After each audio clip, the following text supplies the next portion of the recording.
Hello, MKD sir. Am I Yes, audible? yes, you are audible.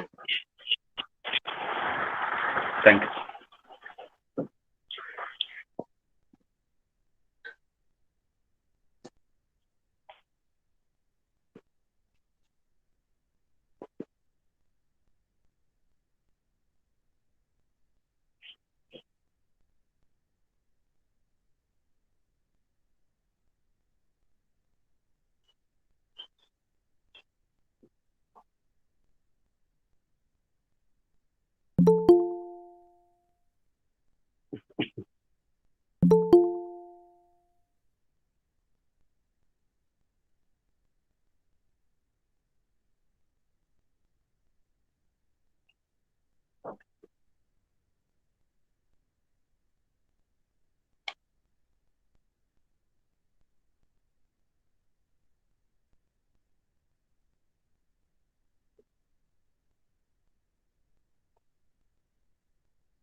Onup, can you hear me?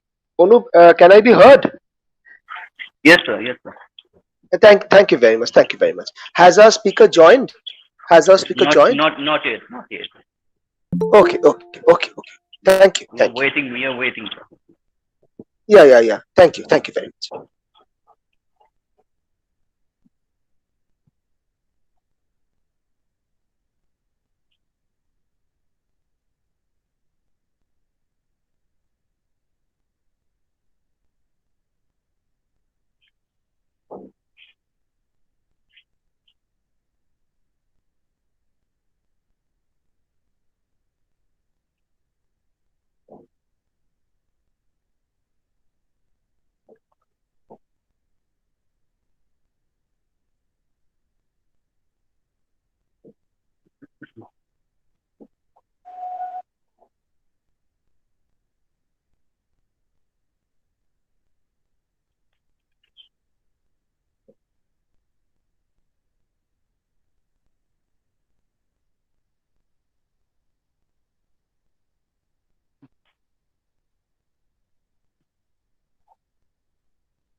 Am I audible, MKD, sir? Yes, you are audible complete. Okay. So, good afternoon, everyone. We are going to begin our last day, 6 days session now.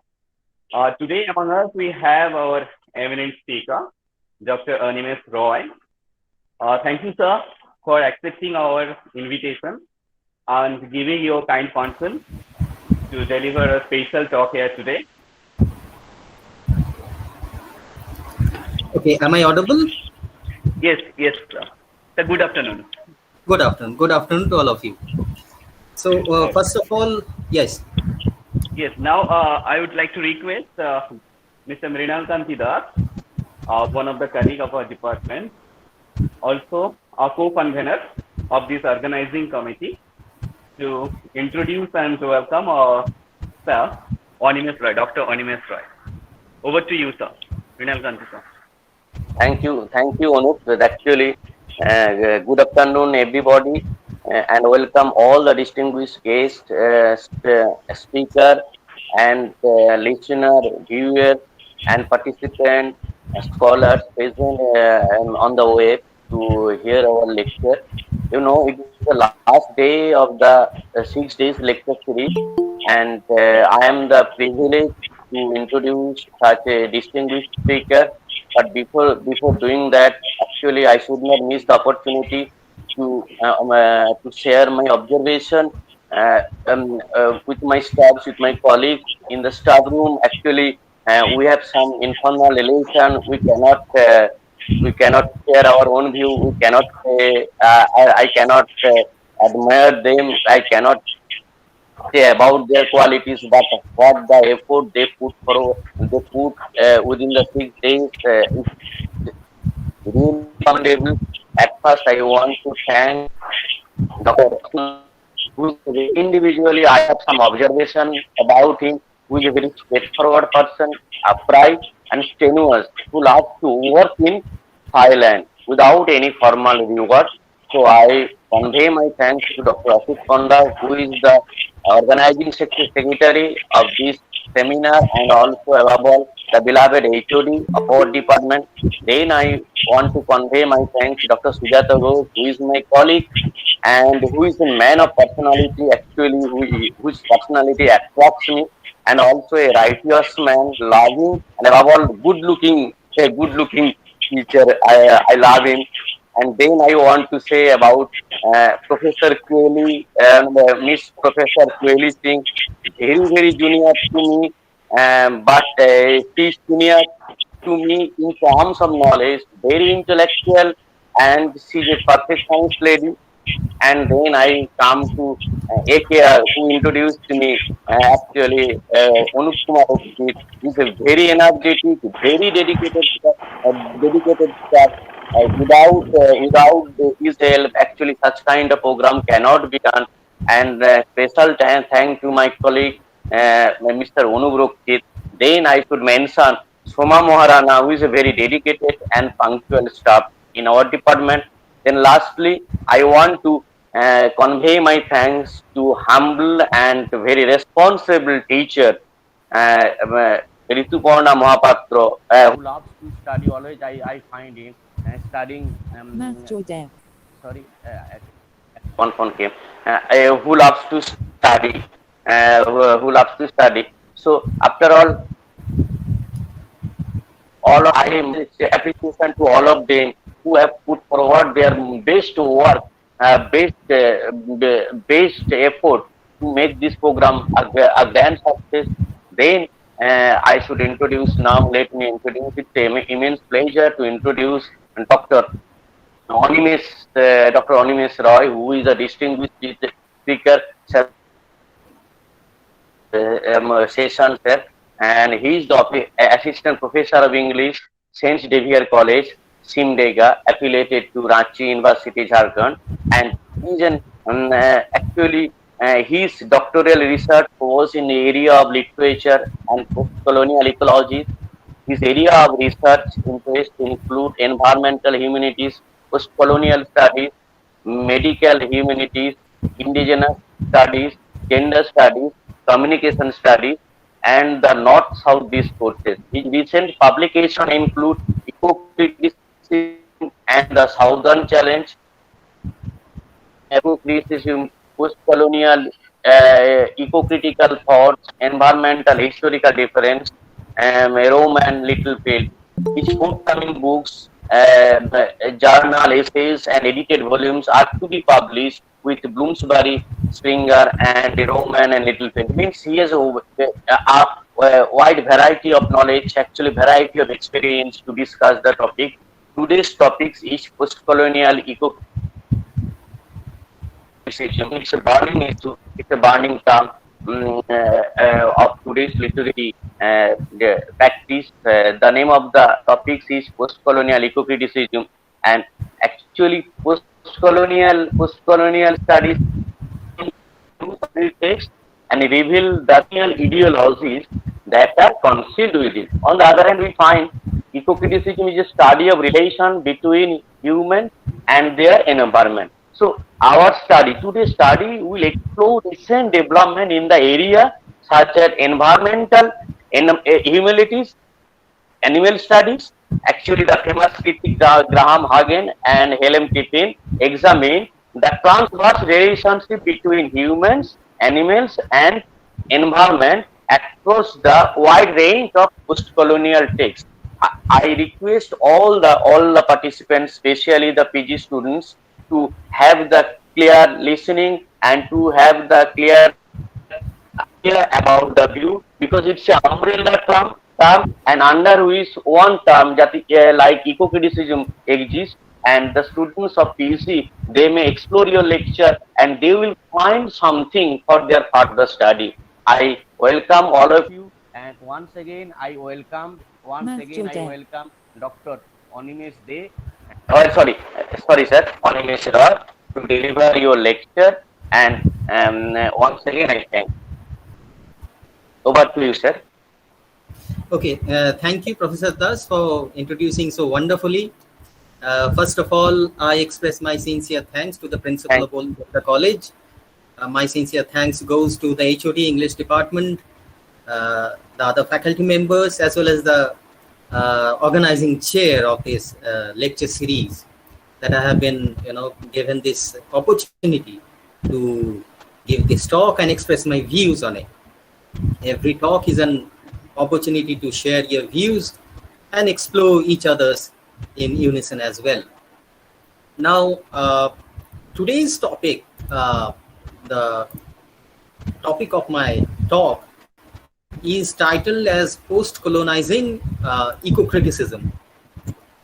Since many of the students out here are at the master's level, I have kept the scope of this talk rather broad, so that it becomes easier to grasp not only the content of this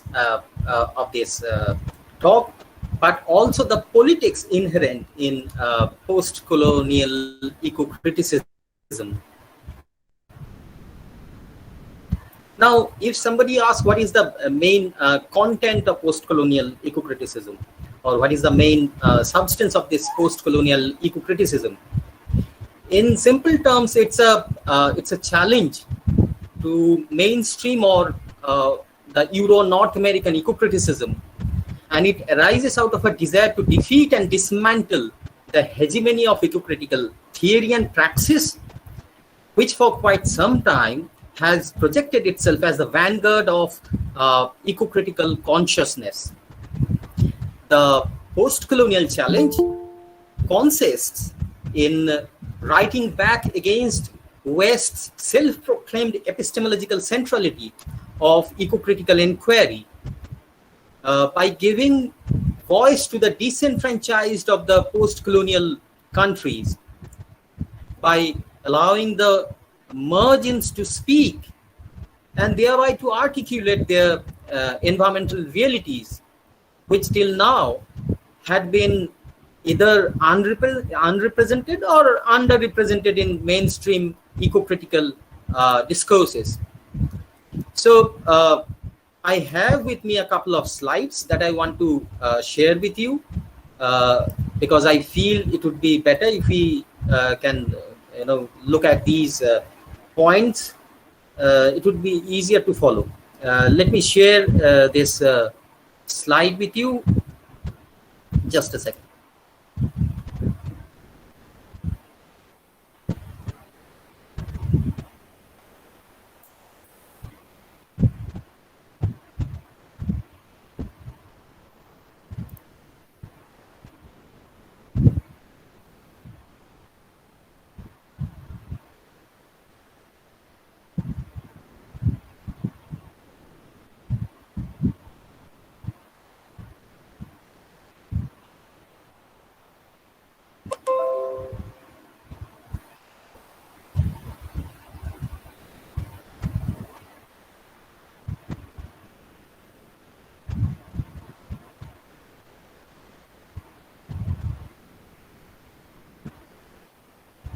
Is it visible? Yes, sir. Yes, sir. Are the slides visible? No, no slide is visible, but your screen is visible. Now it is visible. Okay. Are the slides visible? I'm asking about Yes. the slides. Yes, yes, yes. Now it is Okay, visible. fine. Okay, great. So now it goes to full screen. Just let me know whether it's gone full screen or not.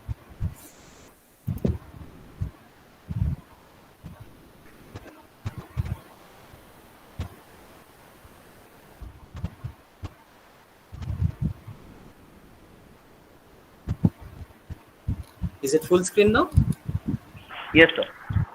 Okay, great. Okay, so the title of this talk is Post-Colonizing Eco-Criticism. Let's begin. Okay, so there is a pervasive belief in the Western academy, in a particular section of the Western academia, that environmentalism is a phenomenon peculiar to the rich nations of the North. Okay, and such interests in environmentalism in the North is essentially due to the move toward post-materialist values among the people of North America and Western Europe. Okay, so this is the pervasive belief that the cause for environmentalism has been championed particularly by the people of the North. Now, this move toward post-materialist values is central to environmentalism, which proposes a move from giving top priority to physical sustenance and safety toward a heavier emphasis on self-expression, belonging, and the quality of life. So post-materialist values, what they say is, proposes a shift from giving top priority to physical sustenance and safety towards a more emphasis on self-expression, belonging, and the quality of life. Primarily, what they say by the people of the North. North means Western Europe and Northern America. Now, such a belief becomes very clear if we go through what the social, political, and natural scientists have said or remarked. Natural scientists from the North has remarked. Let us see some of the remarks of the scientists.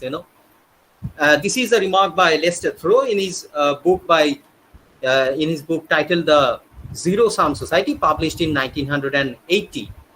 And the remark is that if you look at the countries that are interested in environmentalism, or at the individuals who support environmentalism within each country, one is struck by the extent to which environmentalism is an interest of the upper middle class.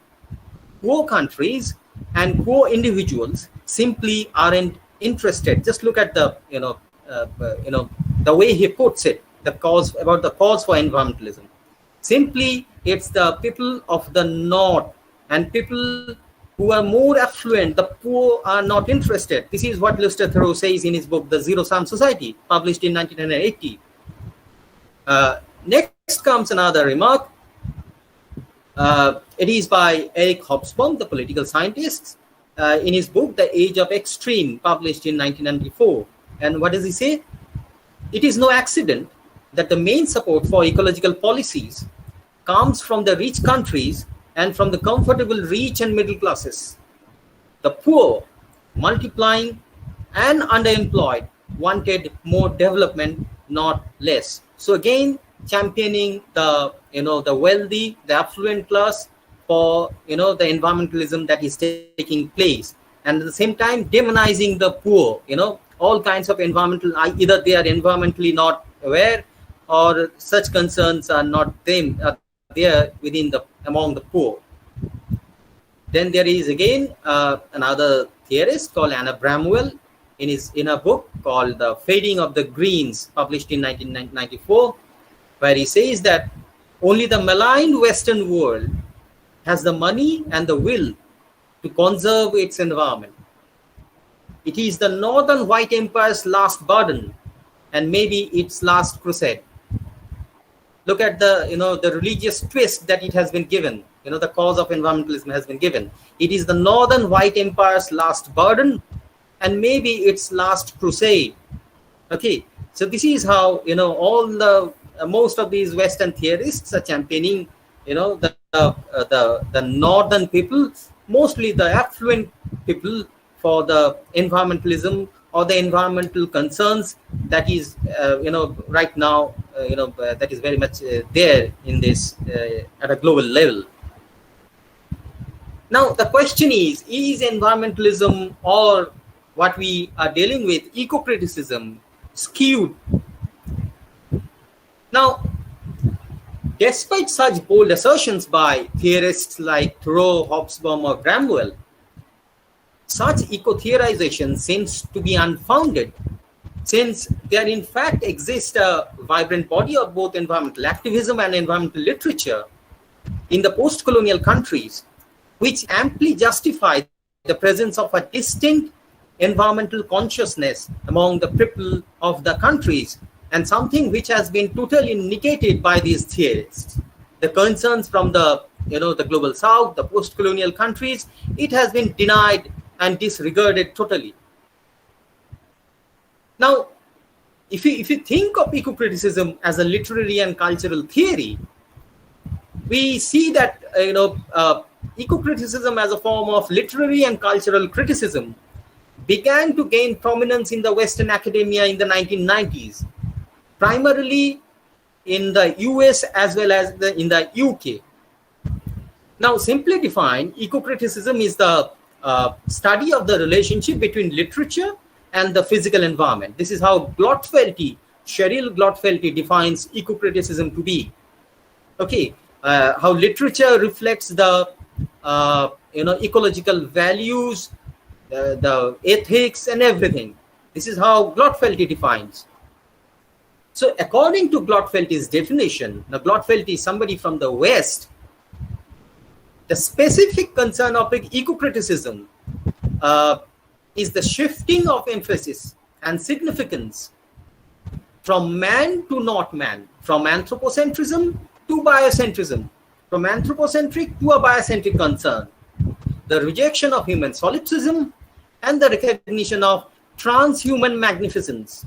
This is how Robinson Jeffers, another person, defines what should be the motive or focus of eco-criticism should be.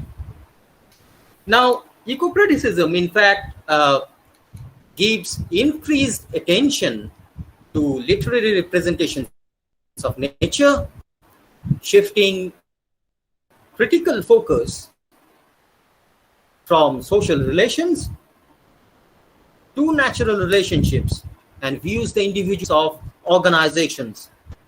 This is how the West sees eco-criticism in general, a shift from anthropocentrism to biocentrism. Now, the question is then why we have titled our talk to be Post-Colonizing Eco-Criticism. Has something really gone wrong with eco-criticism? Let's see. Now, in trying to define eco-criticism, or in trying to work for the ecological cause and its reflection in literature, eco-criticism end up privileging a particular environmental narrative, and that narrative is essentially that of the West. Now, most scholarship theorizing the development of eco-criticism and environmentalism in the West has limited itself to the American eco-theoretical model of scientific conservation and wilderness preservation, a theoretical discourse that is derived from the Euro-American environmental model of the 1960s and 1970s. So the methodology or the theoretical premise or the epistemological premises of eco-criticism in the West is primarily, or just an extension rather to say, of the theoretical discourses that are derived from the Euro-American environmentalism of the 1960s and 1970s. Now, this cult of conservation and the wilderness preservation as championed by the West, advocates a love for the last remains of the pristine natural spaces of the earth, and is represented at the activist level by the deep ecology movement, which favors a biocentric attitude to nature in opposition to an anthropocentric shallow attitude. They felt that human culture and literature, of course, is precariously anthropocentric, just reflecting the cause of the humans, and it needs to shift to a more biocentric approach. Okay, nature should not be a mere background in literature and culture. Rather, nature should be a prime character in literature. This is how they felt. Now the problem is that this overt reliance of eco-criticism on the American eco-theoretical model has been subjected to a critique by Cheryl Grotfelty and Lawrence Buell themselves. The critique, despite being Western scholars, they themselves critique the focus, the eco-theoretical model or the eco-theoretical focus of Western eco-criticism. And what is the point of criticism? Grotfelty argued that eco-criticism has been predominantly a white movement. It will become a multi-ethnic movement when stronger connections are made between environment and issues of social justice, and when a diversity of voices are encouraged to contribute to the discussion. So Grotfelty actually calls for the participation of other voices in eco-criticism. Okay. Lawrence Buell observes that no treatment of environmental imagination can claim to be comprehensive without taking account of the full range of historic landscapes, landscape genre, and environmentalist discourse. Now, the problem is that despite such noble intentions by both Grotfelty and Buell, they were to a certain extent unable to accommodate the multiplicity of voices within eco-criticism. That is the problem.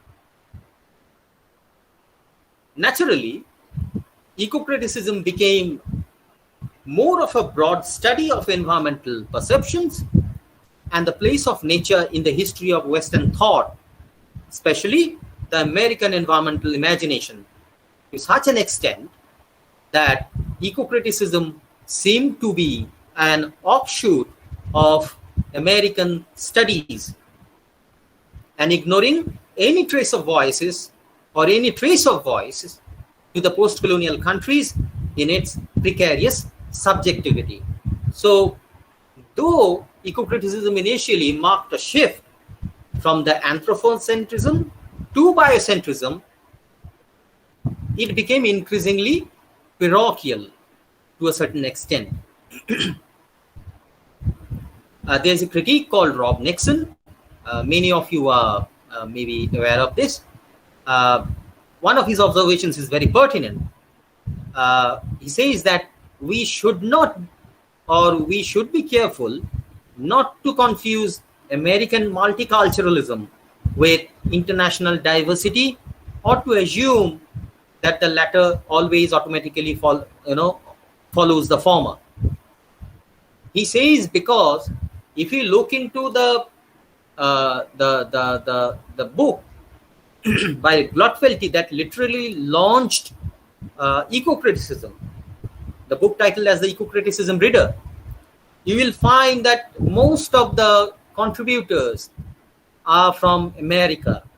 You will hardly find a contributor who is outside the American national border, leave apart post-colonial authors.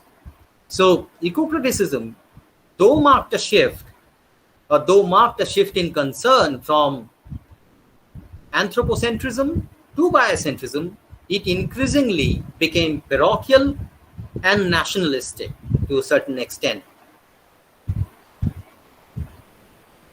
Because of this national self-enclosure, many eco-critics from the post-colonial countries and later on from the West began to point out that the seemingly universal voice of eco-criticism often did not represent their lives or their views about environmental concerns. Because we have different concerns. Different people residing in different places have different environmental concerns. So to equate the cause environmental concerns of North America or the people of North America or that of UK with that of any other country is fallacious. Anthony Whittle argued how eco-criticism has tended to reflect the interests and concerns of the countries of the North. Okay, so eco-criticism was increasingly championing or voicing the environmental cause of the North, being amnesiac of any environmental concerns of that of the global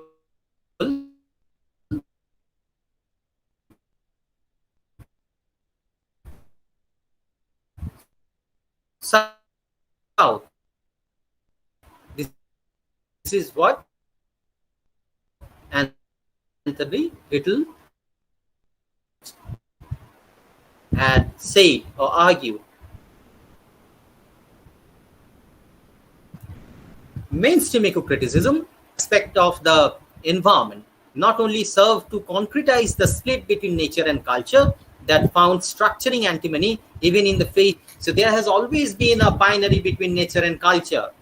Binary that what this mainstream eco-criticism or eco-criticism, which has that it has literally instead of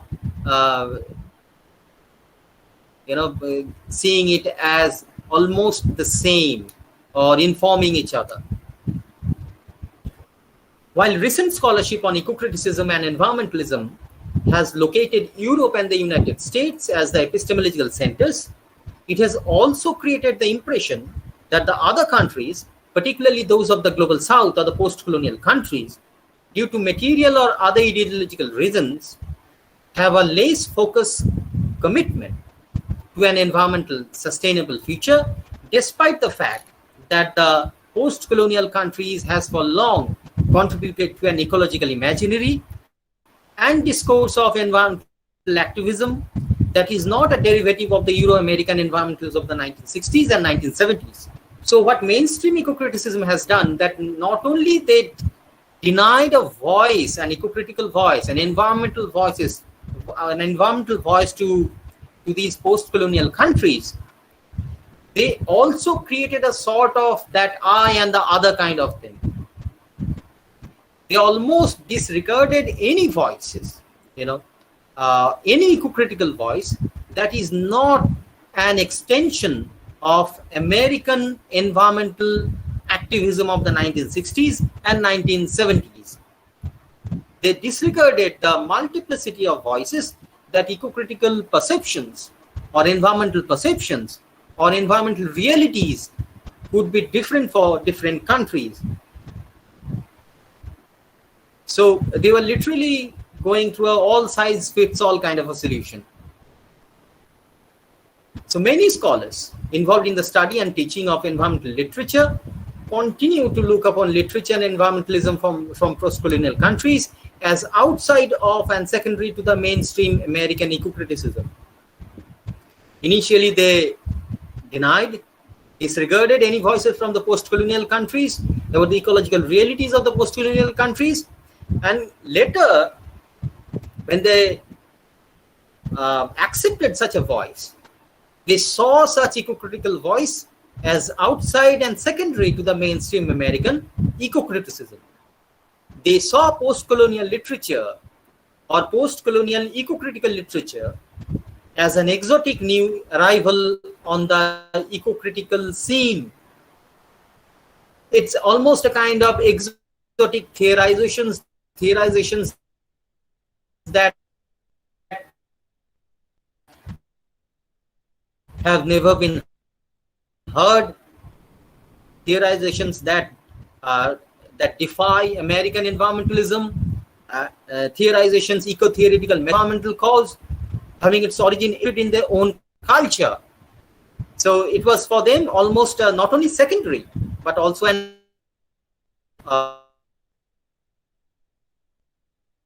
arrival on the eco-critical scene.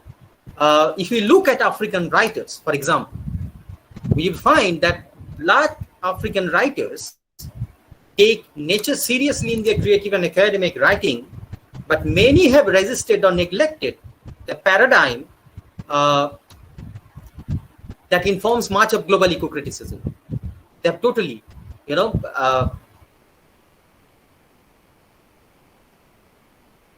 resist eco-criticism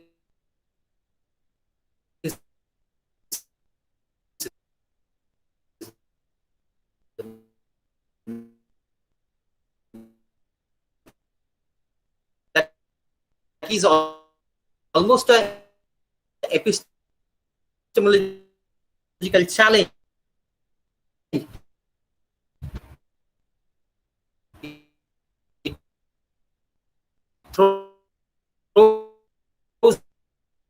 An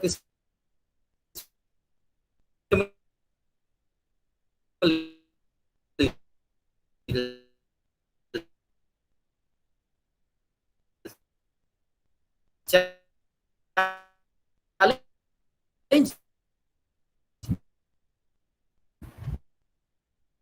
to that of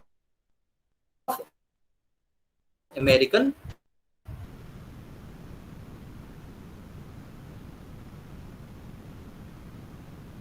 eco-criticism, because what they feel is that superimposing Trovian eco-criticism, that is eco-criticism that is very much reliant on the post-colonial landscapes, is another attempt to white out black debate epistemologically to another late capitalist form of mainstream eco-critical epistemology as another late capitalist form of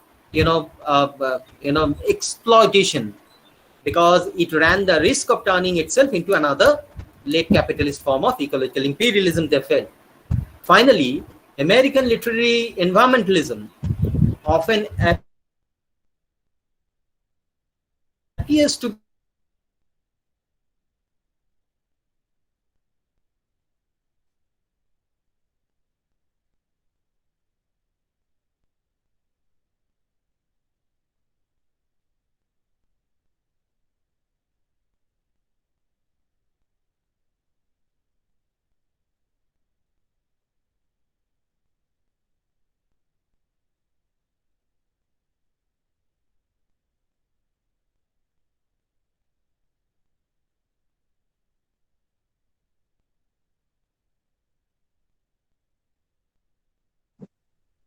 Is Onup, was there a technical snag? I think so. I think so. Okay. Am I audible? Am I audible? Yes. Yes, sir. Yes. Okay. Yes, sir. So, how much could you hear? Which way?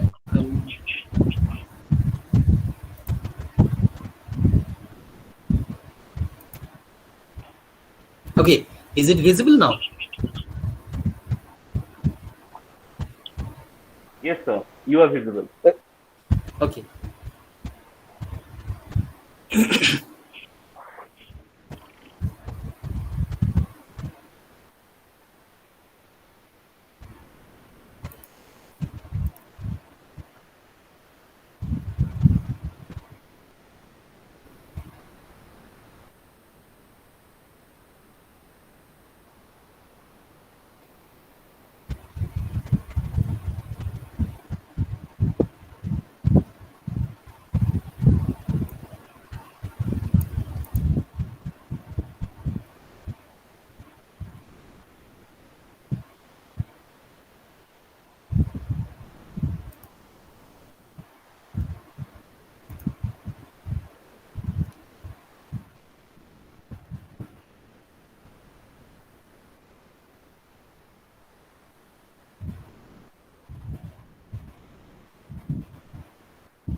Okay. Okay, fine. Are the slides visible now? Yes, sir. Yes. Okay, great. So, an innovation has often morphed into hostility towards humans who, for generations, have resided within or around the wilderness area. One of the problems that is there with this Western eco-criticism is that in voicing for a biocentric cause, they saw people who residing there as almost a sort of enemy, and that led to a sort of hostility towards humans who have been residing in the wilderness area for generations. Again, American literary environmentalism often appears to be hypocritical, since, as I said, that it is preoccupied with the concerns within its national border while remaining oblivious of the ecological issues that are taking place elsewhere, and often ecological causes that are the result of its own foreign policies, American foreign policies, ecological hazards that has taken place because of American foreign policies. But they're oblivious of this thing because that is not anyhow related to their to the American national border. Okay, so if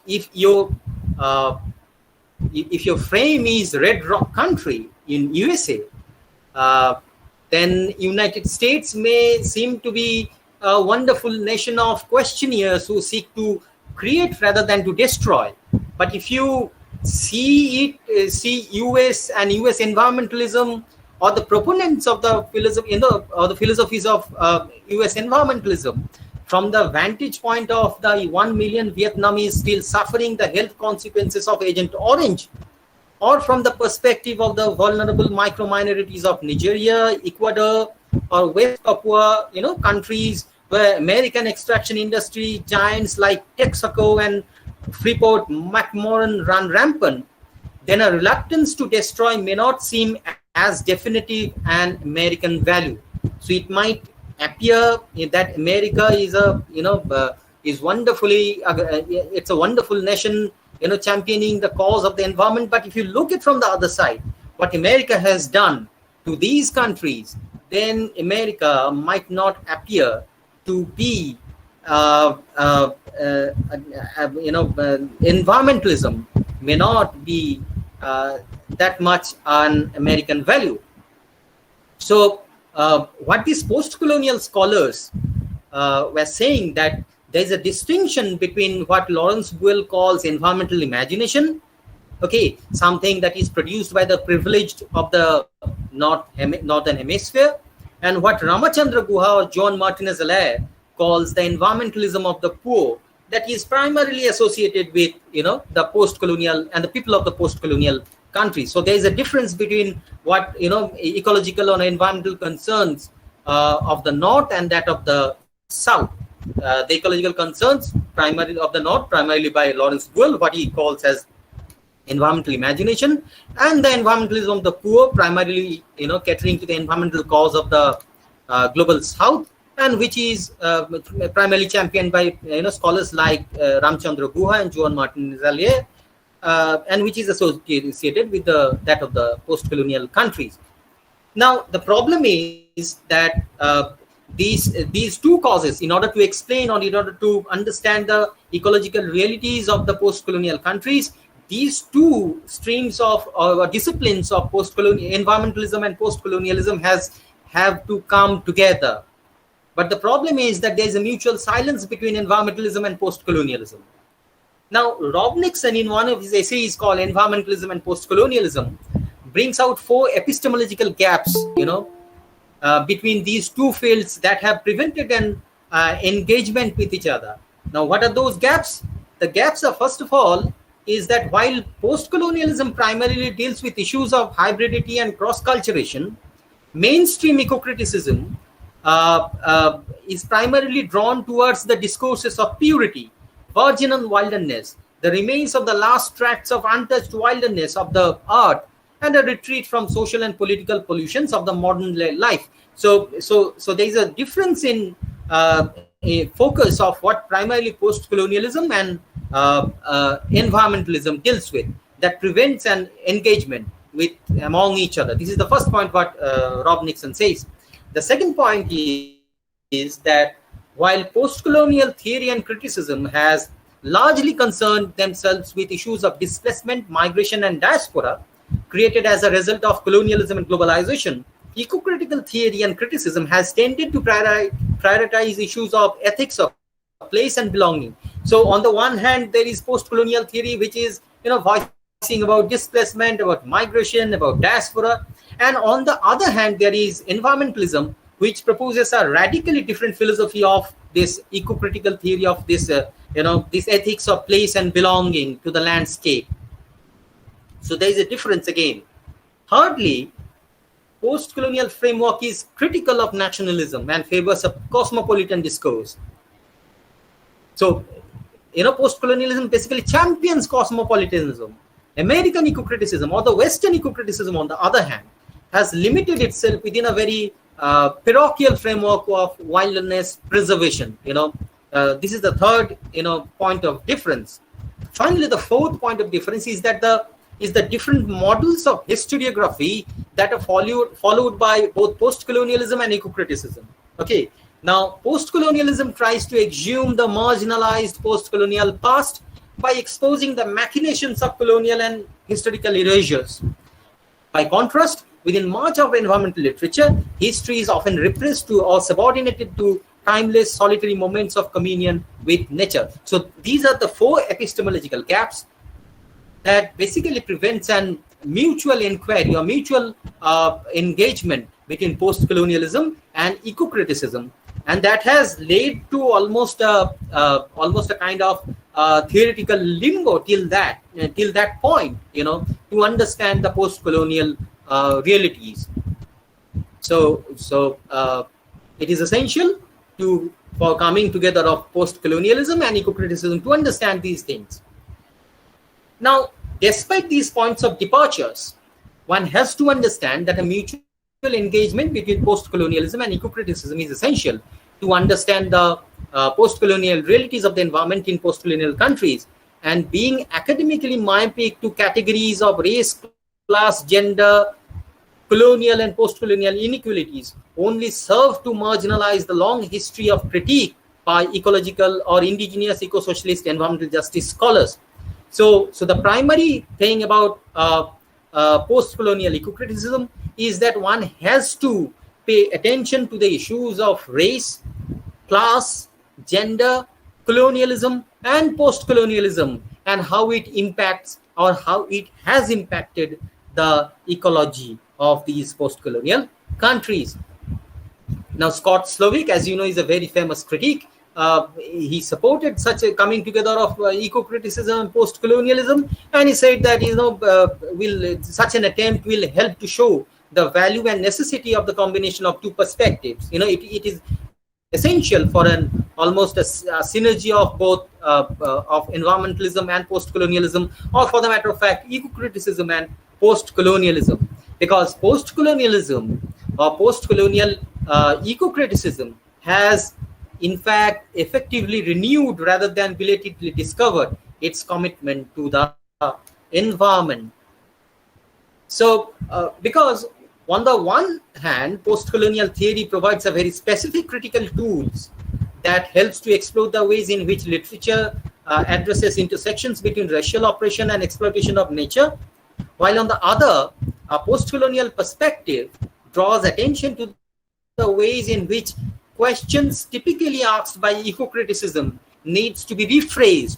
This is very important.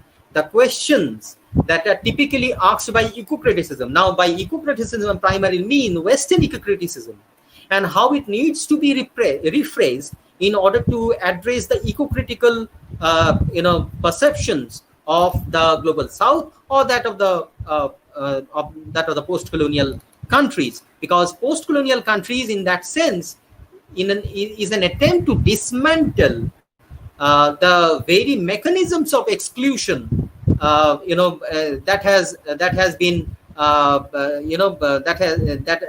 eco-criticism in particular has led to.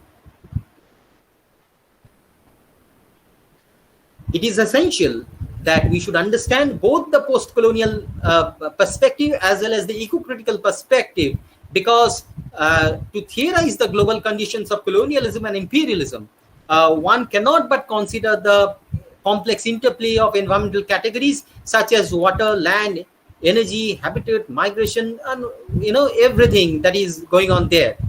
Equally, any field going to attach interpretative importance to environment must be able to trace the social, historical, and material coordinates of these the categories, such as that affects both humans and other species. So a mutual engagement of the post-colonial as well as the eco-critical or the environmental realities has to be there. Otherwise, just looking at through the lens of Western eco-criticism is not going to make you understand the post-colonial realities of the environment. Sorry, it's gone.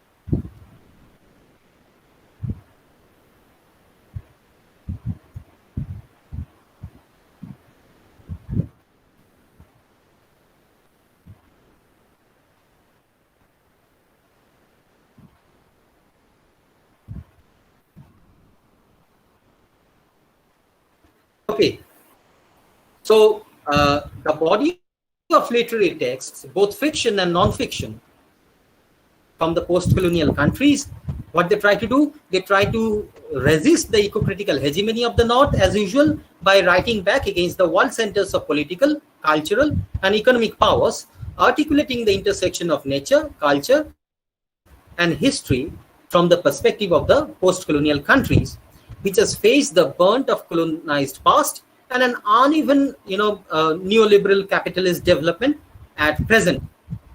So, literature from the post-colonial countries, or to generalize from that of the global South, try to interrogate and subvert these normative, egalitarian northern literary representations of the environment. In the process, trying to ground and de-exoticize the reading of environment of the post-colonial countries. So post-colonial eco-criticism is, in fact, in a way, it's a writing back against that of the eco-critical epistemological centers, that of the West. Okay, so this is how the post-colonial critics and writers were trying to write back against this mainstream eco-criticism. Now, one of the foundational arguments of post-colonial eco-criticism is that the environment stands as a testimony to the violent process of imperialism and colonialism. That is, the land itself, or the biogeographical space, or the environment, is a testimony of the violent process of imperialism and colonialism. Because post-colonial eco-criticism believes that it is important to understand both the history of the environment as well as the history of the empire. And when you look, when you study the history of the empire as well as the history of the environment in unison, you find that the environment or the biogeographical space of the post-colonial countries stand as a testimony to the violent process of imperialism and colonialism. So it is essential to understand the mutually intertwined relationship between the history of the environment with that of the history of imperialism, colonialism, and accompanying modern capitalism. Because colonialism, be it imperialism, be it neo-imperialism or neo-colonialism, whatever you call it, it is literally inseparable from capitalism. Now, colonialism or post-colonialism or neo-colonialism, whatever you call it, needs to be understood as a particular stage of the flow of global capital, since the primary aim of colonial empires was to enrich themselves through trade in resources, both material and financial capital, chiefly through resource extraction and plantation in the colonies, and then siphoning out those resources to the metropolitan centers, a process which helped to strengthen and perpetuate the capitalist structures in an almost never-ending exploitative feedback loop. So what colonialism did, or how it impacted the the environmental or ecological condition of the post-colonial countries is that it included two things. First of all, the extraction, and second thing, the plantation. So and by doing such a thing, they literally siphoned off resources from these colonial countries to those metropolitan centers, because it is often said that the industrial revolution of Britain was literally funded, by extraction and plantation industries in India, that is the Indian subcontinent at that point of time. So colonialism in that sense needs to be understood as a particular stage of the flow of global capital. Now, while discussing capitalism, one has to understand that Lenin observed how capitalism became a world system through colonial exploitation and severe financial strangulations by a handful of advanced countries on the majority population of the world. The basic feature of capitalism, as both Marx and Engels has observed long ago, that is its tendency to concentrate in one zone while emptying the other. So the problem of capitalism is unequal resource distribution. Be it capitalism at a global level, be it capitalism on a national level, or be it capitalism at a state level, or state level means at a federal state level. What capitalism primarily does is that it creates an balanced distribution of resources, leading to the conflict of resources. So colonialism or capitalism led to massive drainage of both natural resources and capital from the periphery to the metropolis, leading to uneven geographical developments and rampant environmental destruction in the post-colonial space, something that I said just now. Now, colonialism and accompanying capitalism had constructed a dichotomous relationship between the center and the periphery. A dichotomous relationship between center and the periphery, something that was and is primarily reflected in the material realities of the post-colonial environment. Now, trying to explore the mutually entangled relationship between land and colonialism, there's a one-to-one relation between land and colonialism, because the first step of colonialism you have to understand is that colonialism is colonization of the land, the colonization of your biogeographical space. It is the biogeographical space that is first of all colonized. You have to understand. So there is a one-to-one link. There is a one-to-one connection between land and colonialism.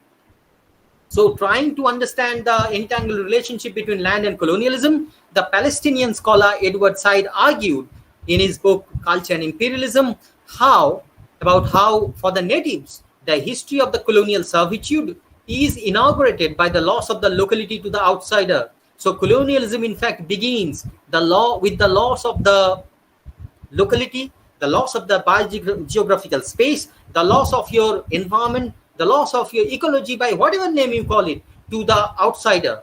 Okay, now, and how through such an act of geographical violence, virtually every space in the world is explored, charted, and brought under control. Very important, this one-to-one connection between land and colonialism. Okay. So, now, if Edward Said tried to focus on the geographical imperatives of environmentalism, another scholar, that is Franz Fanon, pointed out much earlier in his book, The Wretched of the Art, that was published in 1961, that for the colonized people, the land is central to their fundamental existence, since it provides them both bread, butter, and dignity. So the land is of primary importance. Whatever you call it, the land is of primary importance for the fundamental existence of the colonized people. Fanon goes on to argue how capitalism, in its expansionist phase, regarded the colonies as a storehouse of raw materials, which once processed could be unloaded on the European markets. So the primary focus of the colonizer, be it British or be it any European power, was that they regarded the colonies, as a storehouse of raw materials, which they extracted from the colonies and just, unloaded it to the British European market. As I already said, the industrialization of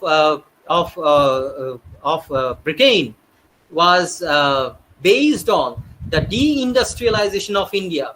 The industrialization or the affluence of Britain was integrally linked to the ecological exploitation of Indian subcontinent, because they siphoned off resources from the Indian subcontinent and unloaded it in Britain. So one has to understand that the environmental destructiveness of the colonial experience had its roots in the ideologically imperialist attitude of the empire toward the environment. So the kind of environmental or the ecological destruction that we are facing, we as a people from the post-colonial countries that we are facing, it has its root in, it has a colonial origin, or rather an imperial origin. It is this awareness about the interdependence of imperial history and environmental degradation, capitalism and ecology that leads Ramachandra Guha and Juan Martinez Allaire to propose for a radical rethinking of the basic conceptual framework of social ecology for a proper understanding of the socio-environmental crisis of the post-colonial geographies. So there has to be a radical rethinking of the basic conceptual framework of social ecology if you need to understand the environmental realities or the eco-critical realities in text from the post-colonial geographies. Now, differences that take into consideration the disparity of the wealth of the people of the region as a result of the history of colonialism and imperialism. Okay, because as Guha says that if poverty arises or is thought to arise from unequal economic and ecological distribution, then you may expect that social movement against the rich will also be ecologically or an ecological movement. So the root of the current ecological problems that we are facing goes back or traces back to the history of the environment. Guha and Allaire uses the term environmentalism of the poor to define the environmental realities of the people of the post-colonial countries and their everyday environmental struggles, in which issues of ecology are so interlinked with more realistic, complex and pressing issues of human rights, ethnicity and distributive justice that it is almost impossible to comprehend one without the other. So one of the primary or the fundamental principles of post-colonial eco-criticism is that there cannot be ecological justice without social justice. You have to understand, because just voicing about biocentrism won't lead you much far, because in order to understand the ecological realities of post-colonial countries, you have to understand the social realities of the post-colonial countries, and there cannot be any ecological justice without social justice. So as a corrective to the predominant machinations implicit within colonial environmental historiography, in which history is often repressed to solitary moments of communion with nature, scholars, writers, and activists from the global south of post-colonial countries attempts to exhume the tortured and scarred history of the colonial past. So one way to understand the current ecological crisis of the post-colonial countries is to exhume the tortured or the violent ecological past of the post-colonial countries. Now, much earlier than Edward Said, the Nigerian author Chinua Achebe, in his novel Things Fall Apart, brings to discussion how people's connection with the land is intimately molded or intimately shaped by his culture, and how this relationship evolved with time as a result of the cultural encounter between the natives and the colonizers. Much above, this was, if one goes through this novel Things Fall Apart by Chinua Achebe, it is literally a fictionalization, of these theory. Achebe's mapping of Nigeria's apparent transition from a pre-colonial Igbo community to a modern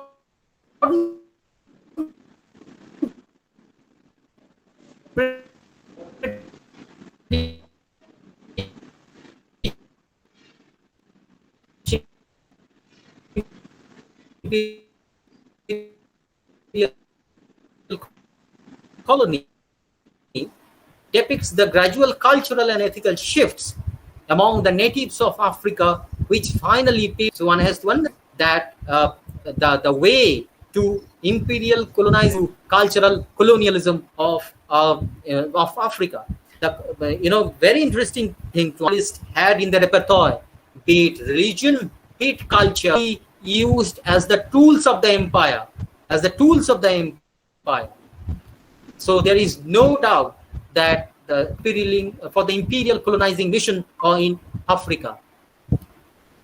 Archivi describes how the pre-colonial organic bond between the humans and the earth, a relationship that had its roots in the genealogical understanding of the land and which was mediated across generations through their culture and value system, it is disrupted with the introduction of a foreign culture and political rule. So the Africans, the indigenous community in Africa, had their own culture, had their own ethics, had their own values toward the earth, and which for centuries had served to protect the land, protect the biogeography, protect the ecology. And once there was the penetration of these different culture, a separate group of people with separate values, separate cultures, it literally disrupted the culture they had and paved the way for the ecological destruction.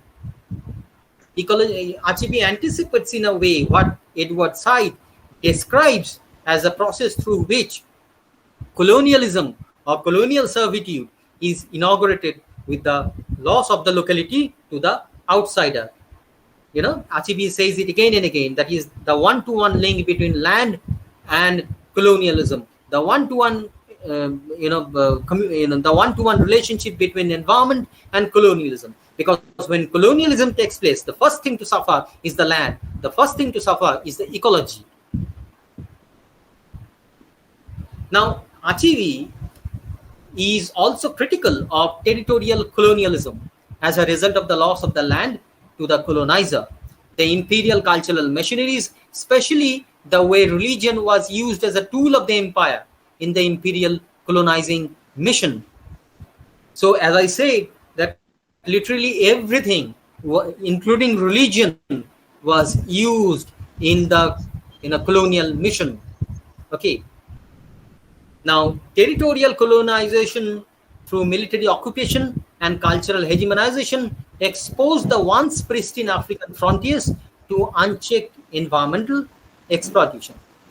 So once there is a degradation or the erosion of values of the Africans who for centuries have been protecting the environment, who for centuries have been sharing an organic bond between the humans and the environment, once the foreigners are there, that organic bond between the earth as well as the humans was suddenly disrupted, and a history of unchecked ecological exploitation began in Africa.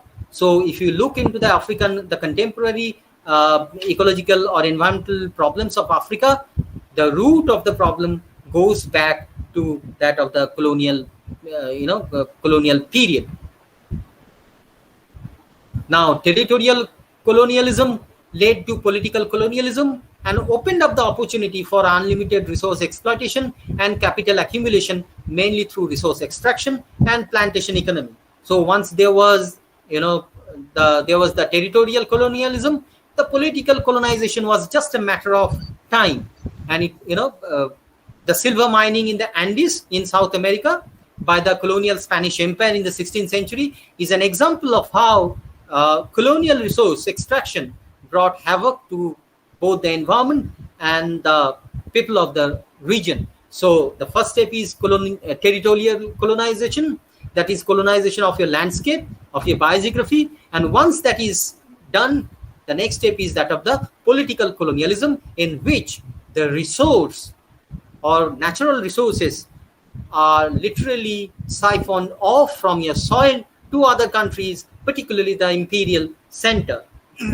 This has been the history in every colonial country.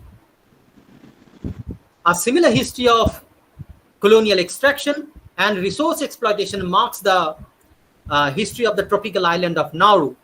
Indiscriminate mining of phosphate deposits by Germans, British, and Australian colonialists led to one self-reliant Nauru people dependent on foreign aid. Now, the the landscape of Nauru, a little island in the Pacific, has been exploited so much that this country is now literally dependent on foreign aid. They have no other source of governance, because every bit of natural source has been exhausted.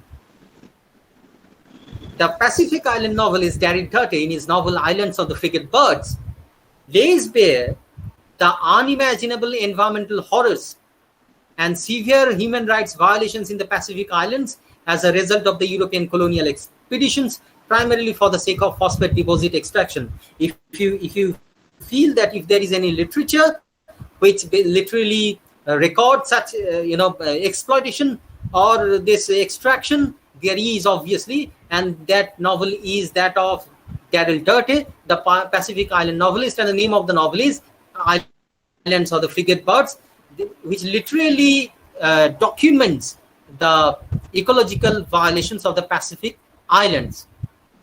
To give another example, is the Guyanese author and anti-colonial activist Martin Carter, who in his poem Listening to the Land explores how it is essential to enter into a dialogue with the landscape in order to expose the brutal history of colonial violence. You need to talk to this land, that is, enter into a dialogue with this land in order to exhume the history of the colonial violence and the erasures embedded in the art. Carter stresses how he bent down, kneeling on his knees to listen to the land, but all he heard was tongueless whispering, as if some buried slave wanted to speak again. So there is the novel Islands of the Frigate Birds, which explains the resource extraction in Pacific Islands and in the Pacific Islands. And then there is another poem, Listening to the Land, by Martin Carter, which documents the violence, the colonial violence on the landscape in Africa, and not only Africa but also in this the Caribbean islands. Now, Carter's description of Caribbean ecology is not that of a locus eminus or an idealization of a neo-romantic landscape. Rather, it describes a scarred plantocratic landscape of the Caribbean owing to extreme colonial exploitation. Now, an interesting thing about this post-colonial writers is that in their writing, nature doesn't appear as a form of as locus eminus.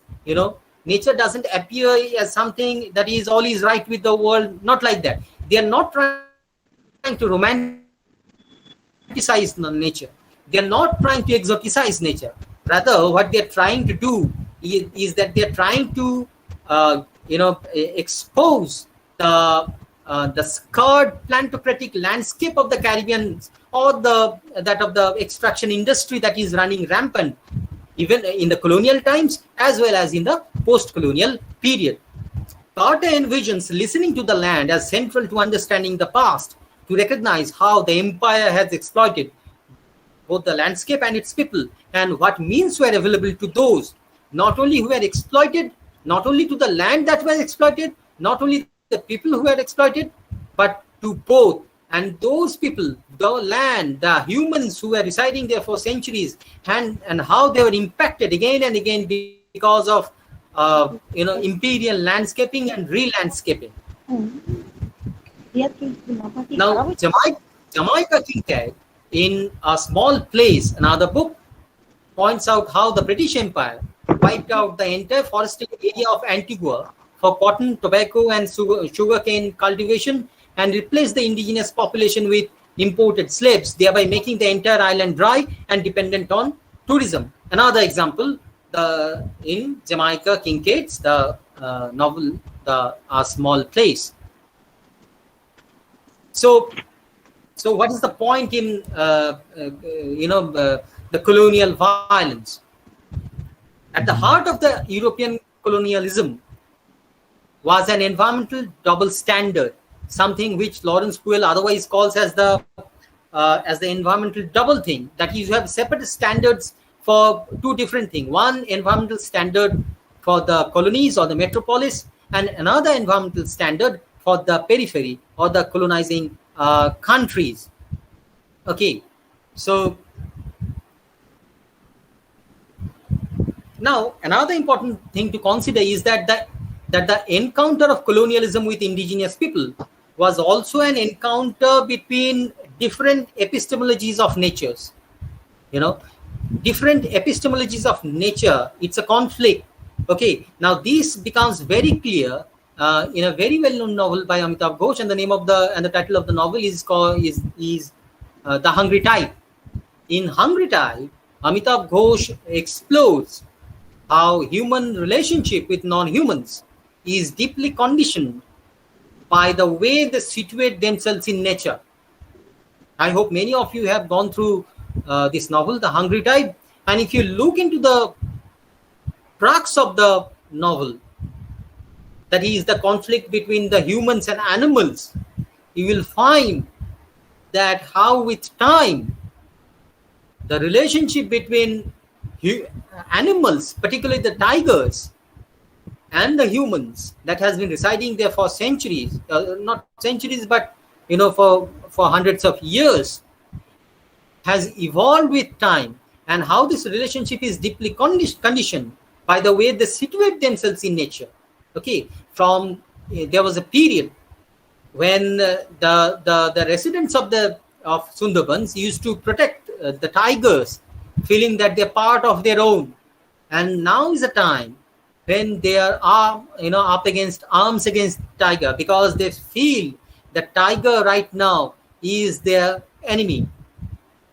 Ghosh observes how the pre-colonial symbiotic relationship between humans and nature, based on equalizing ethos and mutual respect, was broken down with the British colonialism.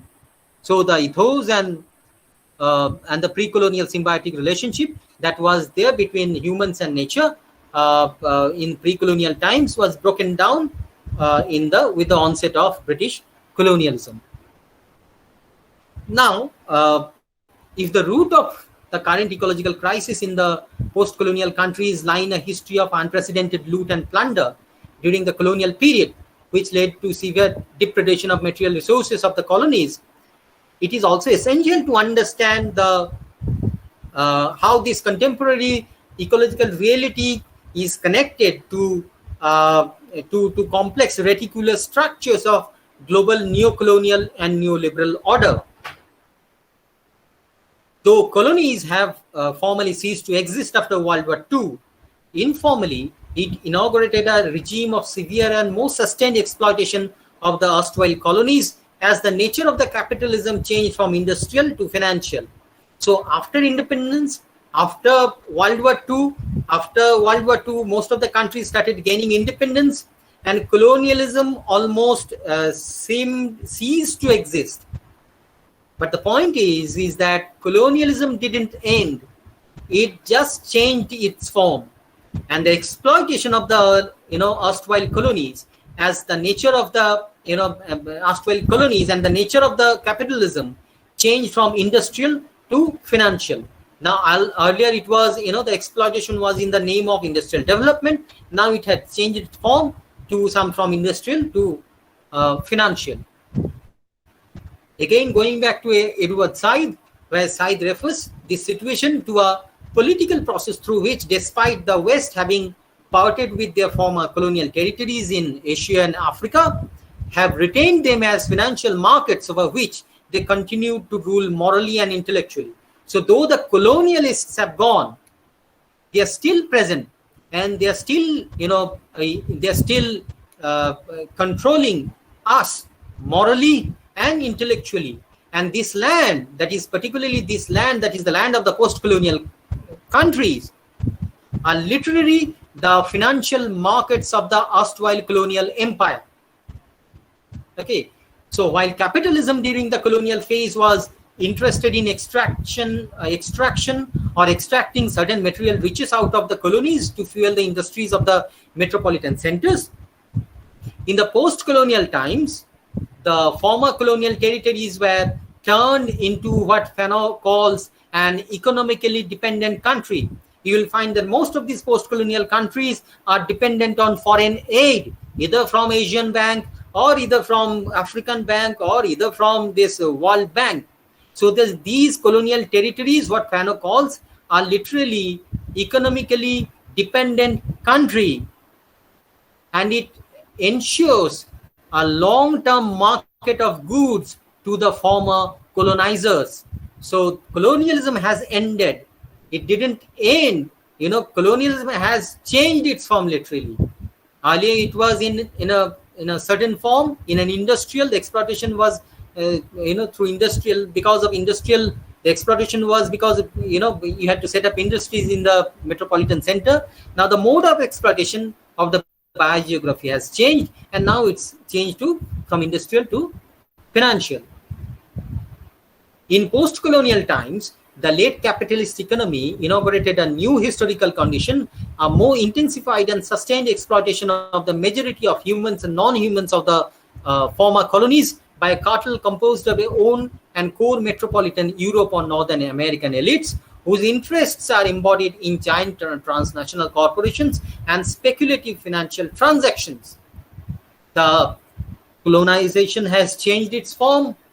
The colonial agent has also changed its form, but in one form it's already present. Rob Nixon, again to cite him, finds this to be an era of resurgent imperialism, an era in which sometimes through outright unregulated plunder, sometimes under camouflage of developmental agendas, a neoliberal order has widened with ruinous environmental repercussions the gulf between the expanding classes of the super rich and our planet's 3 billion ultra poor. So as a result of this extraction, so colonialism has formally or officially come to an end, but it didn't come to an end in reality. It has changed its form. The extraction continues. The extraction of natural resources of the post-colonialism continues, or the post-colonial countries continues, and it has only widened the gap between that of the super rich and that of the planet super poor. It's amazing to find to how many billionaires are there in this country, and how many are getting added in every country, with every year, including India. Now, post-colonial writers and critics have come to interrogate the sanctity and universality of Western ideology of development and progress in this new colonial period.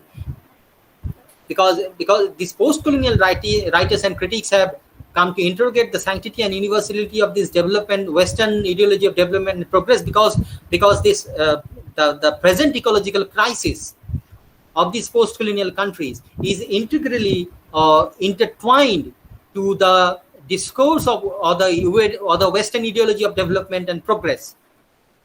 The grand narrative of development, as Vandana Shiva argues, being tied to the concepts and categories about economic development and natural resource utilization that had emerged in the specific context of industrialization and capitalist growth in the center of colonial power, were raised to the level of universal assumptions and applicability in the entirely different context of basic need satisfaction for the people of the newly independent third world countries. So the origin, the ideology of development, or the Western ideology of development and progress had a separate origin, and now it has been applied in the global South. Third world countries, and almost a defunct term these days because it's a Cold War term. It has lost its significance. The present word is that of the global South. And what Vandana Shiva calls that an ideology of development and progress that has its origin in the West, how can it be applied in a post-colonial country, in a country without paying attention to the realities of the environment, the realities of the society, and the realities of the culture of that particular countries? And the net result is that with increasing time, you have more exploitation of the natural resources. D. Rivero, another critique from the post-colonial countries, observes that this myth of progress, how this myth of progress and development, taking false support from Enlightenment theory of progress and Darwinian theory of the survival of the fittest, encourages the South to close the gap with the North, and in doing so, forcing the South to subscribe to a capitalist growth model that has devastating social and environmental cost.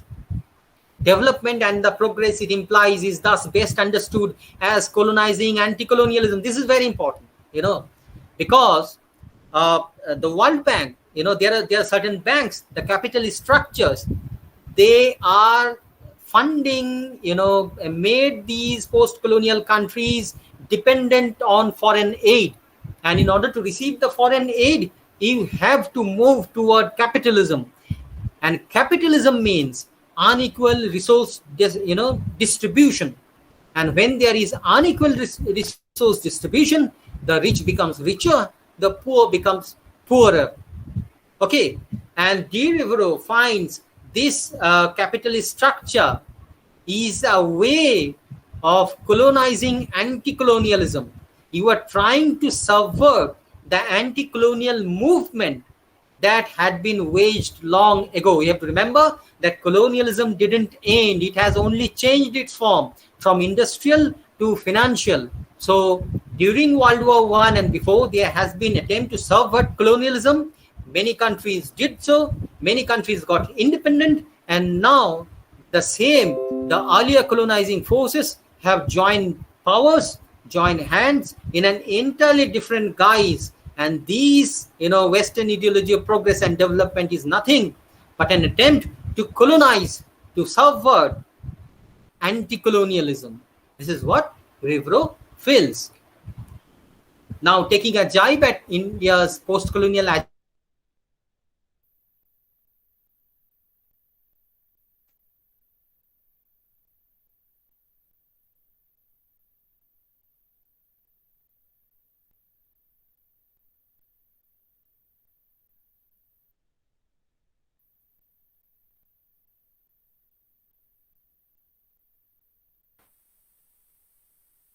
how can you measure progress when you don't know what it costs and who has paid for it?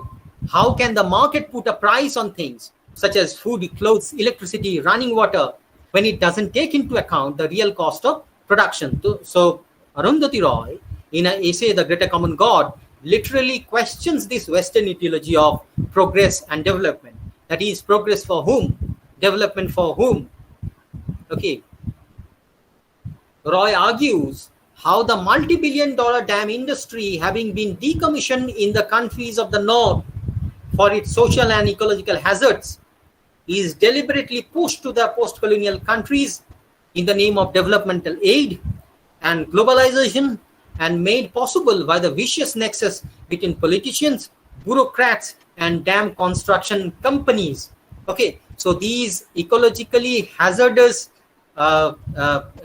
construction industries, which has literally been decommissioned in the North, is deliberately pushed into these third world countries or the post-colonial countries in the name of aid, in the name of progress, in the name of development. This is what Arundhati Roy says in her essay, The Greater Common Good. There is another author called Ken Saro-Wiwa, generally regarded as Africa's most visible environmental martyr, who voiced how both social justice and ecological justice is integral to the people of the post-colonial countries, something that I have been saying, that you, in case of post-colonial countries, you can't separate ecological justice with social justice, because these two things are integrally related. Ken Saro-Wiwa recognized the futility of trying to comprehend the social or the socio-environmental issue of Africa on a purely nationalistic framework, as Nigeria's socio-environmental degradation is the result of a collaborative plunder by his own nation state, whom he calls internal colonialist, and the giant transnational corporation of like Shell and Chevron. Obviously, Ken Saro-Wiwa was saying in the context of this, the oil plunder and the ecological hazard resulting from these oil industries. Because in this case, or in the case of post-colonial countries, the ecological degradation of the post-colonial countries cannot be understood. Not only the ecological degradation, the socio-ecological degradation of the post-colonial countries needs to be understood as a collaborative plunder, as a joint plunder by the people of our own country, as whom this Ken Saro-Wiwa calls internal colonialists, and that of the giant transnational corporations like Shell and Chevron. Thus, instead of looking at the ecological issues of the post-colonial countries as problems created due to an undifferentiated anthropos, okay, it should be studied through a parallel study of the history of the ecology and the history of the empire. So to understand the ecological realities of the post-colonial countries, we have to understand, or we have to study the history of the ecology and the history of the empire in unison. There has to be a parallel reading of the history of the ecology as well as the history of the empire. However, the reference to global north and global south, or for that matter of fact, post-colonial countries, should not be taken as entirely closed system. Rather, it should be understood as an open framework that also tries to situate most similar situations existing as the very heart of Euro-North American core, or north within, that is north within south and south within north. You can't say that there is no there is not a single person who is being affected ecologically in the global north. There are issues of environmental exploitation on the Black Americans in America. They are the sufferers. The unequal ecological distribution burden. They are suffering the unequal ecological distribution burden. As well as, if you look into the post-colonial countries, the situation of the post-colonial countries, you find that the rich people, the comparatively well-off people, the affluent people, are comparatively immune to ecological hazards. It is the poor that are suffering the most. So one has to understand this, explanation, that is the north within south and south within north. So there is exploitation, or there is the unequal ecological load distribution in both the countries. But what binds these, countries, different geographical countries or post-colonial countries, is that they are the sites of all these countries are the sites of an intensified environmental exploitation by a capitalist ruling class. This is the common, thing that they are suffering. This is the common issue that they are suffering. This is the common cause that they are suffering. A capitalist economy which is primarily responsible for creating uneven geographical developments. That is, pockets of extreme wealth on the one hand and large areas of poverty and underdevelopment on the other. A general condition in the global south or the post-colonial countries, and in the poor areas of the within the north. But then, despite saying all these things, despite providing an epistemological defense, or epistemological, what I might call a theoretical subversion to the mainstream eco-criticism, it is essential to understand that to say all this is not to dismiss the bioregionalism or the ethics of place environmentalism outrightly of the north, Rather, the intention is to bring into public visibility the environmental realities and aspirations of the poor citizens of the post-colonial just a second. Of the post-colonial global south, whose environmental concerns were henceforth overshadowed by a misanthropic, xenophobic, racially blinkered, jingoistic and amnesiac celebration of wilderness, which, despite positing itself as planetary, was grossly inadequate to address the environmental issues of the third world. That is, despite saying all these things, despite allowing a theoretical subversion of the mainstream eco-criticism, we are not dismissing bioregionalism or the ethics of place of environmentalism outrightly, but to understand, but we have to also to understand that such principles or depicting such principles as planetary is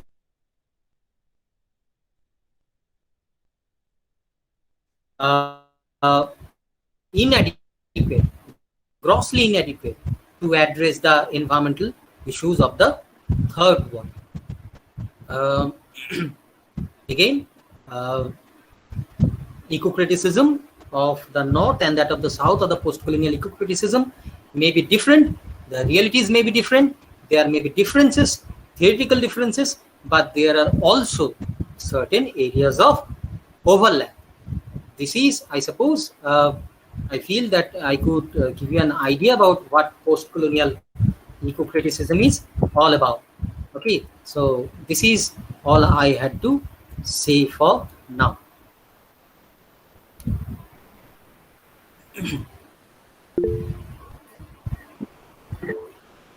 Thank you very much, sir. Can I be heard? Can I be heard? Yes, you're audible. Yes. Yeah, thank you very much. Thank you for such a wonderful presentation. Actually, we have one or two questions out there, and I'm taking it. Shupriya Khonti, one of our students, she wants to ask that, well, if we consider the question of indigenous identity, then the intimacy between man and nature cannot be denied. So the crisis of indigenous life, because of globalization or modernization, can be studied under the umbrella of eco-criticism. What is your take on this? Yes, obviously, obviously, because indigenous societies have their own way of relating to nature, and in this age of globalization, in this age of neoliberal capitalism that has led to almost a crisis of the climate crisis, the indigenous societies can present a solution, obviously, and there has already been studies of the indigenous societies, the way they relate to nature, their ecological theories. These are increasingly being studied to in order to maybe which could maybe offer a solution to the climate crisis that we are facing almost. So true, very true. Yes. Yeah. Thank you very much, sir. There's another one that's coming from Shantanu Raut. He says that in the zero-sum society, Lester Thurow referred that the poor countries and poor individuals simply aren't interested on environmentalism. Did they loathe on it? Did he elucidate about that matter? He's talking about the zero-sum society by Lester Thurow. Yes, can you repeat the question, please, once more? Yeah, surely, definitely, yes. Shantanu Raut asks that in the zero-sum society, Lester Thurow referred. So, zero-sum society is the article where Lester Thurow referred that, I quote, the poor countries and poor individuals simply aren't interested on environmentalism. Did they loathe on it? I mean, why are they not interested, the poor countries and the poor individuals? Why aren't they that much interested in environmentalism? Can you please elucidate this matter? Okay, this is how initially at the initial level, both environmentalism, because eco-criticism came much later. Even when Western environmentalism was there, this is how the Western a major section of the Western scholars presented as if environmentalism is a cause primarily to the people of people who are elites, people who have money, countries who have money. And what Thoreau's argument was there is that poor countries were too much concerned with having so-called development, so-called progress. Basically speaking, the poor are not capable enough to fund environmentalism. And the corollary to his argument is that a country has to become rich before they become environmental. I find such a pronouncement to be heavily skewed, because if you go back even even to earlier than 60s and 70s, there are ample examples which describe that that there is a distinct a narrative of environmental consciousness in these post-colonial countries. To say then that, according to Thoreau, that the poor are not at all concerned with environment, yeah, I suppose it's a very fallacious term. It reflects, I suppose, the white supremacy they have. Thank you very much. Thank you very much, Dr. Roy. I think we have come to an end to the question and answer session, and now I really feel privileged and to give the vote of thanks today to Dr. Roy and in general, because today is the last day of our 6-day online lecture series on English Literature 2021. Thank you very much, Dr. Animesh Roy.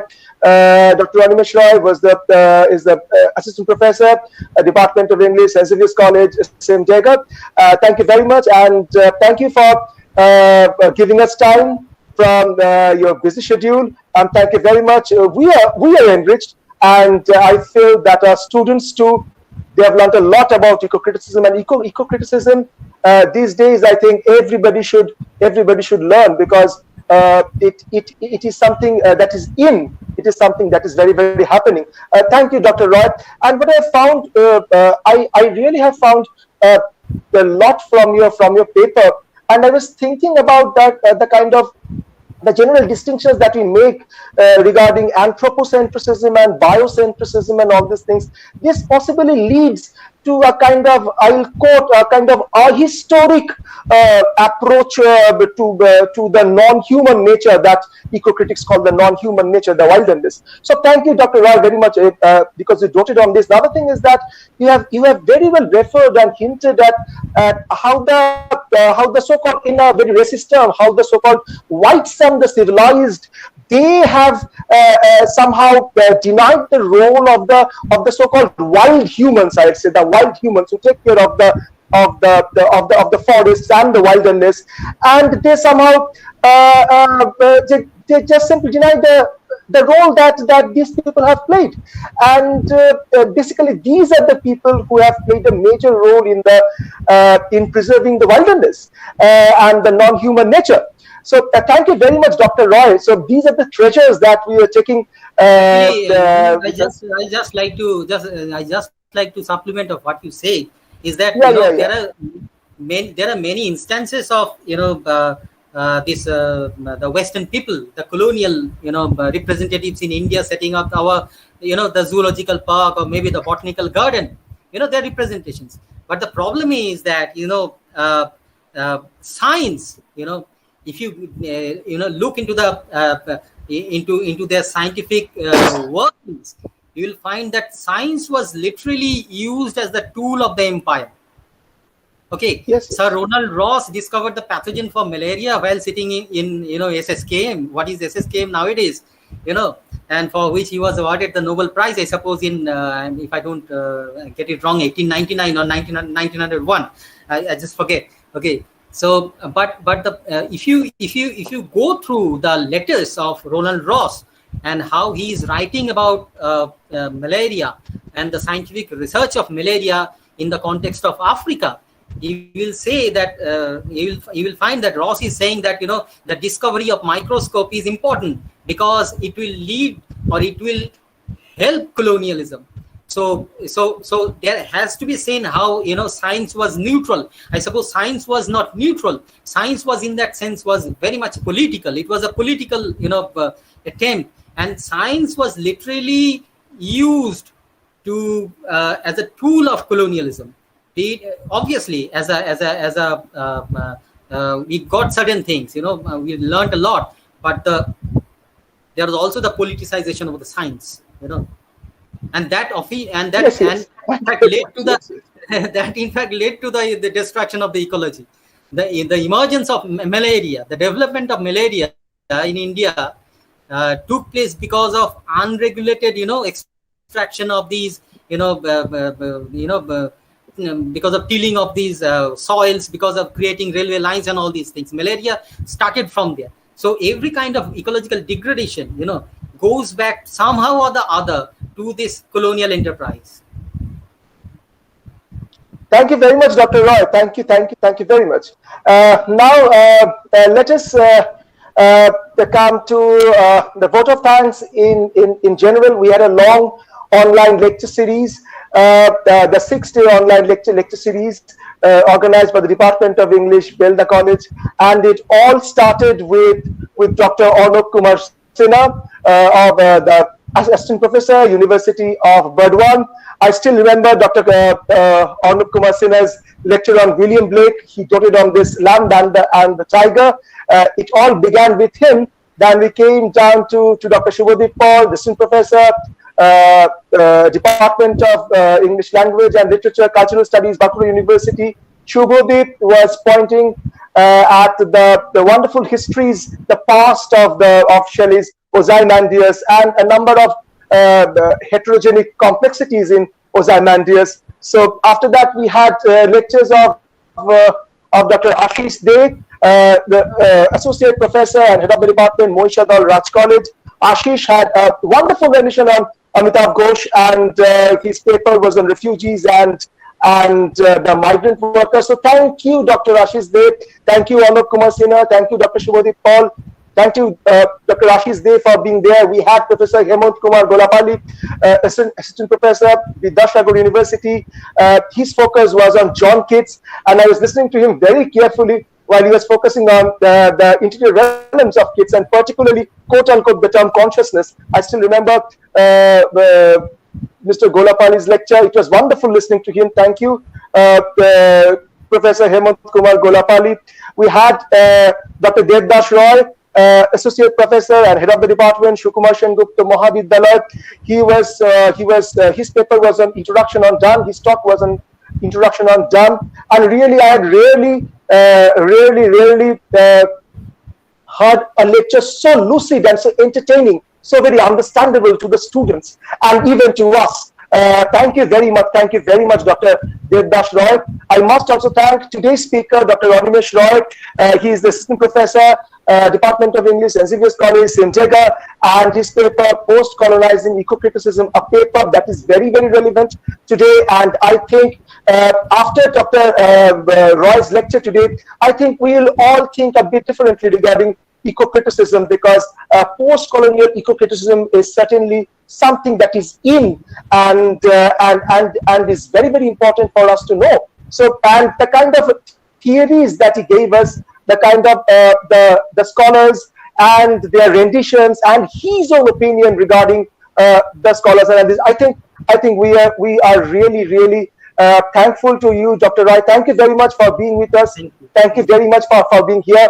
And I must also, before I come to an end of this 6-day online lecture series, I must express my heartfelt thanks to the chief patron of this 6-day online lecture series on English Literature 2021, to Dr. Manobendra Mondal, our beloved principal, without whose inspiration and encouragement we really would not have been able to do this.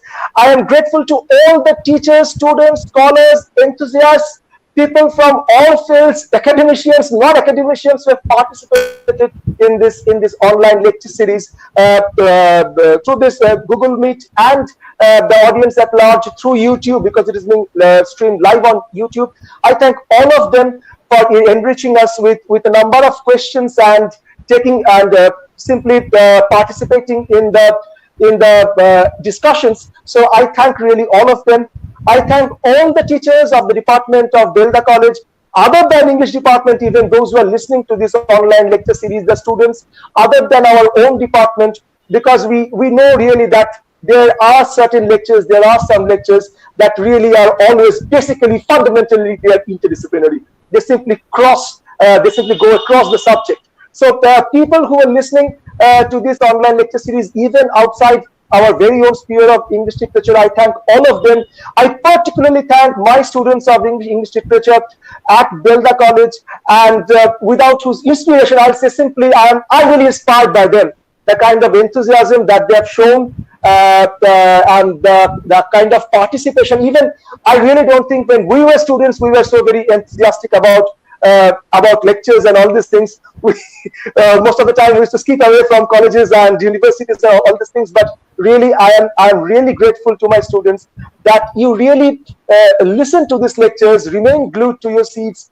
You just disturbed our speakers with questions, and and took part in such a kind of wonderful discussions. Our speakers, I know that they feel extremely happy when students ask questions, and that's how it went on. And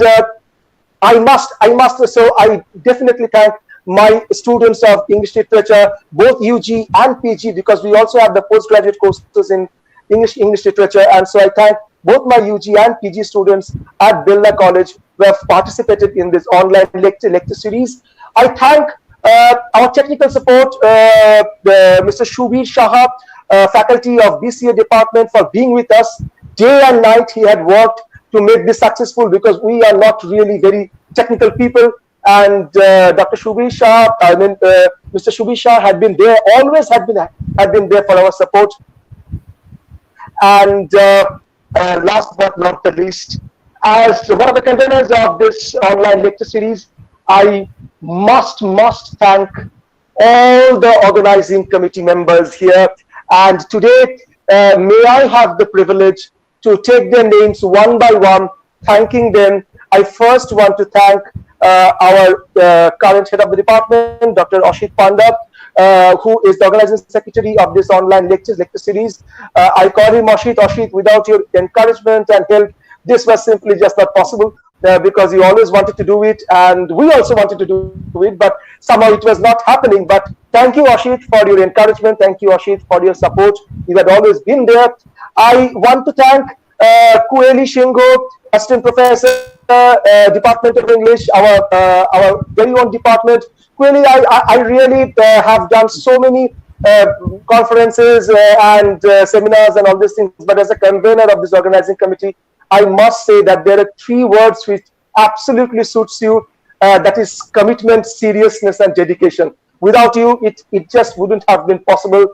Day and night, there was no time really when I called you up and you simply answered. You took part in the discussions, you suggested names, and you did so many other things. Really, thank you so much. And she is the other convener of this online lecture series. So I thank Kuheli for being there. You can be a very well organizer one day, I can very well imagine. I thank Onup Kumar Rokhi, who stays behind the screen. Onup, I can see you. I just want to see you. Where is Onup? Onup, please put your video on. Yes, thank you, Onup. Onup loves to stay behind the screen, but I must confess here as the convener that without this person with the very blue tees I am seeing, Onup, without you, this would not have been possible. I must now apologize, and I must now confess that I called you up at 12 in the night, 1 in the night. You called me up, and the kind of suggestions, discussions that you participated in, really, I'm proud to be part of such a organizing committee. Thank you so much, Anu, for being there. Because could you just simply say no to anything that I may ask you? Because every time I ask you, you always say yes, sir. Okay, sir. I am doing it, sir. From Amra Bangla Boli Juto Shanai থেকে চন্ডী পাঠ, you did everything, absolutely everything. Thank you very much. Anup, আমি তোমার মুখ থেকে না শুনতে চাই যে আমি কিছু বলছি তুমি না বলছো, যে বলো যে না স্যার আমি করতে পারছি না। So I want to listen and know from you. Thank you, sir. Thank you, Onup. Thank you so much. I must also thank my colleague Minal Kantidas, who is the other co-convener of this organizing committee. Thank you, Minal, for being there. You have been a tremendous support to all of us, and you have participated in this online lecture series, giving welcome notes, ending up things, and managing questions and answers. Thank you, Minal. Thank you so much. I must also thank Shoma Maharana for being there with us, and I also must thank Rituparna Mahapatra. Rituparna, you have been there all throughout, and you just never said no. Thank you, Rituparna, for being there, for your welcome notes and for your summing up things. Thank you, Rituparna, so much. Thank you, Shoma, so much. And that's how I really. It is a kind of a, what should I say? Why exactly do we do this? webinars and web conferences and all these things, or rather in the pre-COVID times we used to do seminars and conferences. It's a loss really, Dr. Roy would agree with me, it's a loss because we really can't meet each other. It's a virtual platform, we can't meet each other. Otherwise, these are the things that really give us inspiration for discussion, for some serious academic studies. And Dr. Roy would agree with me that even in the launch sessions of these kind of seminars and conferences, we have a lot of talks and all these things happening. Exactly. We really miss those days. Yes, he really missed those days. So not only the formal sessions, even the informal ones, even in the lunch and dinners and tiffin breaks, if you remember, Dr. Roy, but these are things that we used to do always. The things we miss, but at the end of the day, I'd say that there is no difference between web conferences and the general conferences on a single note, because they are all for making friends. And these are the things that we have done in this online lecture series. We have made so many friends, and Dr. Roy is our friend. Is our friend now, and I'll request Dr. Roy to be with us in all our future projects and all these things, because at the end of the day we really make friends. And with Shakespeare's Macbeth, so fair and foul a day, because you can tell that we are relieved as part of the organizing committee that this lecture series has come to an end, but with a heavy heart, because we will miss our speakers. We will miss the wonderful discussions that we had in this lecture series. We learned a lot. I don't know what we gave, but we learned a lot. And not only our students, but even the faculty members of this very age-old department, because Bilda College, as you know, is a very old college, and it has a heritage of having good faculty members in a number of departments. I am really fortunate. I'm really privileged to be a part of this conference. And so I'll tell that, well, so fair and foul a day, and we have to live with a heavy heart.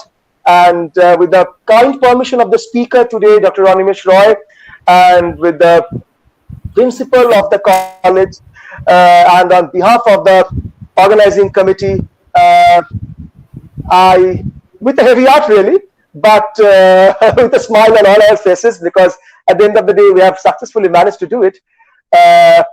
I declare this 6-day online lecture series on English Literature 2021, organized by the Department of English, Bilda College, as closed. Thank you very much. Thank you everybody. সবাইকে আমার প্রণাম, আমার নমস্কার। আবার দেখা হবে সবার সাথে।